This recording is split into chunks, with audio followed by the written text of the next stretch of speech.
ఈ వీడియో చూసాక మీ blood boil అవ్వకపోతే మీలో పేట్రియాటిజం లేనట్టే. हमारे लिए बैठे भाई, वो सत्ता में जो लोग बैठे हैं उनके लिए बैठे हैं. पुलिस तो हमारे लिए जान देती है, हम उनकी वजह से सेफ हैं. Army is so great. 1971లో అనుకుంటా పాకిస్తాన్ కి మరియు ఈస్ట్ పాకిస్తాన్ మధ్య యుద్ధం జరుగుతున్నప్పుడు పాకిస్తాన్ ఆర్మీ పెద్ద పెద్ద ట్రక్కులు వేసుకుని అర్ధరాత్రులు బంగ్లాదేశ్ వీధుల్లో తిరుక్కుంటూ కనబడిన ప్రతి ఇంట్లోకి చొరబడి మొగాళ్లను చంపి ఆడోళ్లను ఎత్తుకెళ్లి పాకిస్తాన్ ఆర్మీ క్యాంప్స్ టెంట్లలో అత్యాచారం చేస్తుంటే ఏమీ చేతగాక బంగ్లాదేశ్ ఆర్మీ ఈ బంగ్లాదేశ్ రెబల్స్ దేవుడికి మొరపెట్టుకుంటున్నప్పుడు వాళ్ళను కాపాడింది ఇప్పుడు నువ్వు నోటికి ఇష్టం వచ్చినట్టు తిడుతూ మిడిల్ ఫింగర్ చూపిస్తున్నావు చూడు, అదే ఇండియన్ ఆర్మీ. అప్పటి పాకిస్తాన్ కిరాతకానికి బలైన బంగ్లాదేశ్ ఆడోళ్ల సంఖ్య 3 నుంచి 4 లక్షల మంది పైమాటే. నీకు ఆ పాకిస్తాన్ ఆర్మీ బంగ్లాదేశ్ ఆర్మీనే కరెక్ట్, ఇండియాలో ఉండే అర్హతే లేదు.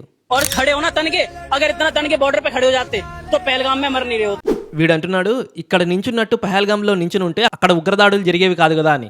ఇంటి దొంగని ఈశ్వరుడు కూడా పట్టుకోలేరంటారు కదా, అలాగే కొంతమంది ఇంటి పందులు హెల్ప్ చేశారు కాబట్టి వాళ్ళంత ఈజీగా లోపలికి వచ్చారు.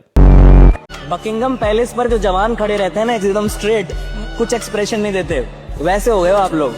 వీడు అంటున్నాడు బకింగ్హామ్ ప్యాలెస్ ముందు గార్డ్స్ లాగా కదలకుండా నిల్చున్నామని ఇండియన్ ఆర్మీని వెక్కిరిస్తున్నాడు. అక్కడ వాళ్ళు 50 డిగ్రీల సెంటీగ్రేడ్ వేడిలో కదలకుండా నిల్చొని రాజస్థాన్ ఎడారిలో కాపలా కాస్తున్నారు కాబట్టే మీరు ఇక్కడ పీస్ఫుల్ ప్రొటెస్ట్ పేరుతో వేడి వేడి సమోసా కచోరీ తినుకుంటూ ఆర్మీ పర్సన్స్ తలలు పగలగొడుతున్నారు. వాళ్ళు అలా ఇండియా బంగ్లాదేశ్ బార్డర్ చిత్తడి నేలల్లో కాళ్ళు కుళ్ళిపోతున్నా కదలకుండా నిలబడి కాపలా కాస్తున్నారు కాబట్టే మీరు ఇక్కడ పీస్ఫుల్ ప్రొటెస్ట్ పేరుతో రెయిన్ డ్యాన్సులు అశ్లీల నృత్యాలు చేసుకుంటా ఎంజాయ్ చేస్తున్నారు.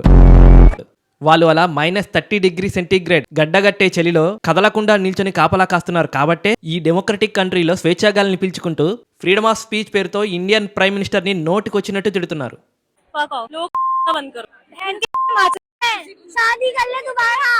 अपनी बीवी को देश को नहीं नाली के तू साले नाड़ी धर्मेंद्र प्रधान की तो पोस्ट मोटा सारा गैंडा सान का